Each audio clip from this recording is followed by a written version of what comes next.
আজ নিয়ে এসেছি কিছু থান পিস, যে পিসগুলো আমার বাচ্চা থেকে বয়স্ক প্রতিটা কাস্টমারের খুবই প্রিয়। সবার প্রথমে দেখালাম একটা লাল সাদা, পুজো আসছে তাই লাল সাদা দিয়েই শুরু করলাম। এরপরে একটা শুধু সাদা, সাদার মধ্যে এটা কি আছে, এটা পিওর সাদা না, এটা হচ্ছে হালকা অফ হোয়াইট কালার, অফ হোয়াইটের মধ্যে কালো আর লাল। আর এবার নিয়ে এসেছি একটা আকাশি, আকাশি আর হালকা ইয়েলো সাদার মধ্যে। দেখুন এর যে ঝরা পাতার ডিজাইনটা খুবই সুন্দর, গাউন ফ্রক যে যেটা চাইবে সেটাই তৈরি করে দেবো। আর এটা হলো ব্লুর মধ্যে, এটাও ব্লুর মধ্যে সাদা, তার মধ্যে হালকা হলুদ শ্যাওলার একটু কালার সেট আছে। আর এটি হলো কলমকারি, এটি একটি কাস্টমারের ডিমান্ড ছিল, আমাকে বলেছিল কলমকারি আনতে, আমি সেই বুঝে এনেছি। অর্ডার ছিল, সে একটা কুর্তি বানাবে, আর একটা কুর্তি যে চাইবে আমি তাকেই দিতে পারবো।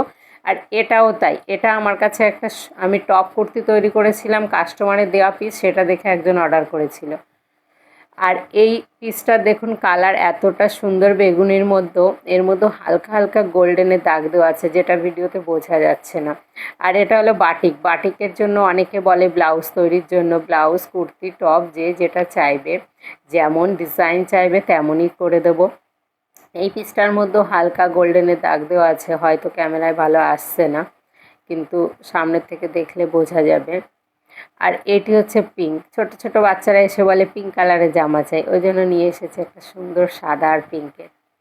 ছোট ছোট বাচ্চারা যখন বলে না লাল জামা চাই, পিঙ্ক জামা চাই, আমার তো খুব ভালো লাগে, আমি নিয়ে যাই। আমিও কিছু আজকে নিয়ে এসেছি, সবগুলো 5 মিটারের থান আছে। যে গাউন করতে চায় তারা তাড়াতাড়ি করে আমাকে স্ক্রিনশট পাঠাবে, কেননা এটা 5 মিটার করে আছে। কেউ যদি একটা কুর্তি বা ব্লাউজের অর্ডার দিয়ে দেয় তাহলে আর গাউন হবে না। আশা করি সবগুলোই আপনাদের ভালো লাগবে।